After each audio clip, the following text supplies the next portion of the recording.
मैं बाबा साहब के चरणों में नमन करते हुए ये ओम प्रकाश मीणा, एक आदिवासी मीणा समाज का सदस्य, आप सभी के चरणों में नमन करता हूं।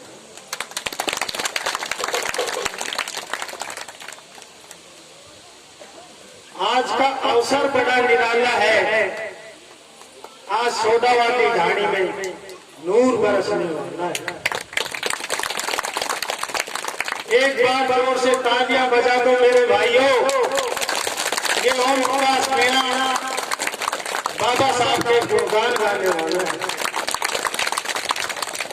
नहीं अरमान रखता हूं, नहीं फरमान रखता हूं। जो तहे दिल से सुने तो सुनने वालों का मानो सम्मान रखता हूं। भाइयों, बाबा साहब भीमराव अंबेडकर जी ने कहा था, व्यक्ति जीता है, पैसे कमाता है, खाना खाता है और अंत में मर जाता है। कमाता इसलिए, जीता इसलिए है कि वो कमा सके, कमाता इसलिए है कि वो खाना खा सके,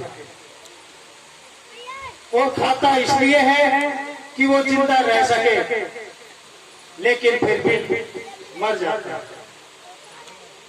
अगर भाई सिर्फ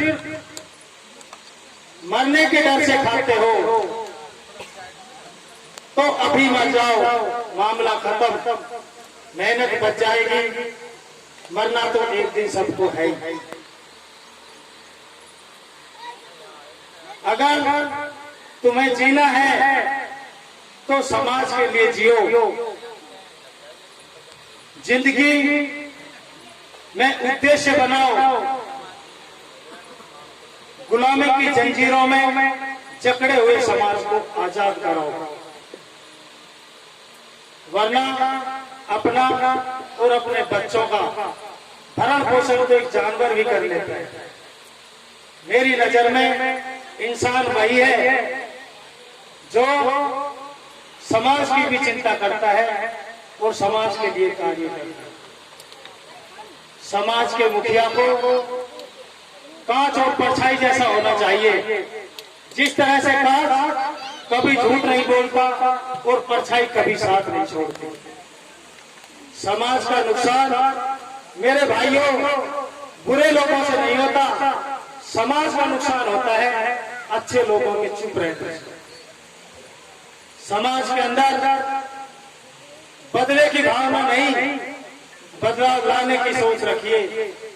समझदार व्यक्ति वो नहीं जो ईंट का जवाब पत्थर से दे। समझदार व्यक्ति वो है जो फेंकी हुई ईंट से अपना आशियाना बनाए।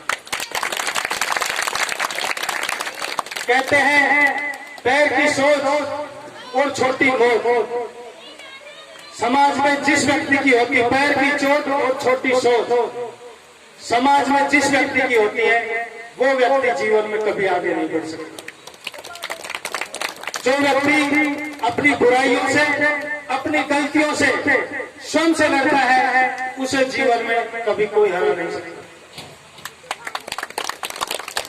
मेरे भाइयों, जो समाज के अध्यक्ष आप बने हैं, उनको समाज के सभी लोगों को साथ लेकर चलना है। समाज को संगठित रखना है।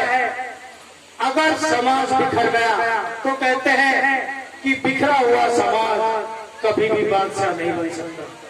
वो आपस में लड़कर दूसरों को बादशाह बना देता है। मेरे भाइयों, बाबा साहब के बारे में मैं उक्तियां कह रहा हूं, आशा है आप ध्यान से सुनेंगे। कर सको तो अपनी वाणी में वो हुनर पैदा करो। कर सको तो अपनी वाणी में वो हुनर पैदा करो। रुख हवाओं का बदल दो, वो असर पैदा करो। जीना चाहते हो मान सम्मान से जीना, तो मेरे भाइयों, मेरी माता और बहनों, अपने अपने घर में एक अंबेडकर। जय भीम से बड़ा कोई विद्वान नहीं है, जो भीम का नहीं वो इंसान नहीं है। यूं तो पूछते हैं लोग पत्थरों को मगर, यूं तो पूछते हैं लोग पत्थरों को मगर, मेरे बाबा साहब से बड़ा कोई भगवान नहीं। भीम ने आंखें दी तो हर कोई इंसान बन गया। भीम ने आंखें दी तो हर कोई इंसान बन गया। भीम ने जुबान खोली तो हर कोई तूफान बन गया। भीम ने किताब खोली तो हर कोई विद्वान बन गया। और भीम ने जब कलम खोली तो मेरे भाइयों देश का संविधान बन गया। सूरज को क्या पता चांद क्या होता है, सूरज को क्या पता चांद क्या होता है, जमीन को क्या पता आसमान क्या होता है। जो जीवन भर मंदिरों में भीख मांग कर खाए, उनको क्या पता देश का संविधान क्या होता है। भाइयों, बाबा साहब एक मनुवादी से उलझ गए थे और अपने ही समाज का एक मनुवादी जो मानसिक गुलाम बना हुआ था, वो बाबा साहब से उलझ गए। तो बाबा साहब ने उस मनुवादी की आंखें खोलने के लिए कहा कि सुन ऐ नादान, कि सुन ऐ नादान, मुझे भी दौलत की कमी नहीं होती। अगर मुझे तुम्हारे सम्मान की फिक्र नहीं होती। गगन को चूमता होता मेरा भी ऊंचा सा बंगला, गगन को चूमता होता मेरा भी ऊंचा सा बंगला, अगर तुम्हारे हाथों की लड़ाई मैंने लड़ी नहीं होती। जिए जाती मेरी भी संतानें ऐश और आराम की जिंदगी, जिए जाती मेरी भी संतानें ऐश और आराम की जिंदगी, अगर तुम्हारे बच्चों की कहानी मैंने लिखी नहीं होती। बाबा साहब कहते थे कि छपी होती मेरी भी तस्वीरें इन कागज के नोटों पर, अगर मनुवाद से दुश्मनी मैंने की नहीं होती। जहां जहां भी आजादी की बहीवा खून की धारा है, जहां जहां भी आजादी की बहीवा खून की धारा है, कब्र होते आजादी की तुम्हें जो बैठे उठाए मिली नहीं होती। बाबा साहब कहते थे कि शिक्षित बनो, संगठित रहो, संघर्ष करो, मगर तुम्हें तो पूजा पाठ से ही फुर्सत नहीं होती। गलती हो गई मुझसे जो मैंने मंदिर के दरवाजे खोल दिए। अगर तुम्हारे सम्मान में मैंने मंदिर के द्वार खोले नहीं होते तो आज देश की सत्ता तुम्हारे हाथों में होती। जाग जाओ मेरे यारो, पढ़ो अपने इतिहास को, क्योंकि बगैर इतिहास के पढ़े किसी भी समाज की तरक्की नहीं होती।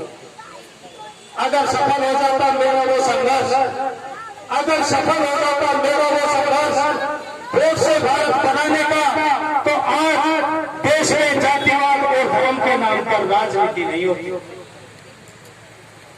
मेरे भाइयों, बाबा साहब आज भी जिंदा है, अमर है, क्योंकि व्यक्ति मरता है, व्यक्ति को मारा जा सकता है, लेकिन व्यक्ति के विचार और व्यक्ति की विचारधारा को कभी नहीं मारा जा सकता। वो हमेशा हमारे बीच, हमारे दिलों में जिंदा रहती है। अगर हम सब बाबा साहब के सिपाही हैं और समाज में समानता स्थापित करना चाहते हैं, अगर एक समतामूलक समाज बनाना चाहते हैं, शोषितों के शोषण को समाप्त करना चाहते हैं, शोषितों की एकता को सुनिश्चित करना चाहते हैं और बाबा साहब के सपनों का भारत बनाना चाहते हैं, तो हम सबको संगठित होना पड़ेगा और बाबा साहब के विचारों को अपने जीवन में आत्मसात करना। भाई लोगों, ये मानसिक बीमारी क्या होती है? आज वर्तमान की स्थिति को देखते हुए मैं आपको बता देना चाह रहा हूं कि अगर कोई व्यक्ति जीडीपी 8% पर पहुंचाने वाले मनमोहन सिंह का विरोध करे और -7.3% पर पट्टा लगाने वाले मोदी का बचाव करे, वो मानसिक गुलाम। अगर कोई व्यक्ति पेट्रोल 60 रुपए लीटर, डीजल 50 रुपए लीटर, रसोई गैस 420 रुपए लीटर होते हुए भी छाती पीटकर मनमोहन सिंह का विरोध करे और बाद में डीजल 110 रुपए लीटर, पेट्रोल 100 रुपए लीटर, रसोई गैस 850 रुपए सिलेंडर होने पर भी अपने मुंह पे ताला लगाने वो मानसिक गुलाम। फर्जी भ्रष्टाचारों के आरोपों पर जो व्यक्ति चीख कर अपने गले की नसें फाड़ ले और वर्तमान सरकार में बैंक लूट, निजीकरण लूट और राफेल लूट से अपने मुंह में पटासा रख ले वो मानसिक गुलाम है। ऐसे मानसिक गुलामों से मेरे भाइयों बचकर रहिए। अगर वो आपके इर्द गिर्द भी हो तो उनको इग्नोर कर दीजिए, क्योंकि ये लोग समाज के लिए, प्रदेश के लिए, देश के लिए एक घातक है। ये लोग वो दीवार है जो देश को लगातार चाटते जा रहे हैं, खोखला बना। इसलिए मेरे भाइयों, समय आने पर अपना मत उसे दो जिसने देश बनाया हो, देश बेचा है। इनके तानाशाही मगरूर मूर्ख आकाओं को गद्दी से उतार फेंको, यही इन मानसिक गुलामों का इलाज है। बाबा साहब अम्बेडकर कहते थे कि हम जानते हैं कि ये पूरी की पूरी व्यवस्था सड़ी हुई है, हम इस व्यवस्था को उखाड़ कर फेंक देना चाहते हैं, हम इसमें सुधार नहीं चाहते, इसमें परिवर्तन चाहते हैं। इसलिए मेरे भाइयों, परिवर्तन बहुत जरूरी है। एक लेखक की, हिंदी में एक बहुत ही महान लेखक थे, उनकी एक कविता मुझे याद आ गई कि हो गई है पीर पर्वत सीधी करनी चाहिए, इस हिमालय से कोई गंगा निकलनी चाहिए। आज यह दीवार मर्दों की तरह हिलने लगी, सिर्फ लेकिन ठीक ये बुनियाद होनी चाहिए। हर सड़क पर, हर गली में, हर नगर, हर गांव में हाथ लहराते हुए ये लाश चलनी चाहिए। सिर्फ हंगामा खड़ा करना मेरा मकसद नहीं, मेरी कोशिश है कि ये सूरत बदलनी चाहिए। मेरे सीने में नहीं सही तो तुम्हारे सीने में सही हो, कई बार आग जगना चाहिए। तो मेरे भाइयों, देश का मगरूर राजा अगर अहंकार नीति अपनाए और अहंकारशील हो जाए, जनता के साथ भेदभाव करे, जनता के पीठ पर खंजर घोंपे, तो ऐसे नेता के बारे में एक महान दार्शनिक ने कहा था कि तेरी इस दुनिया में ये मंजर क्यों है, कहीं अपनापन तो कहीं पीठ पीछे खंजर क्यों है। सुना है तू देश के हर जगह में रहता है, फिर कोई तेरा दोस्त तो कोई दुश्मन क्यों है। जब देश के सारे बंदे तेरे हैं, जब देश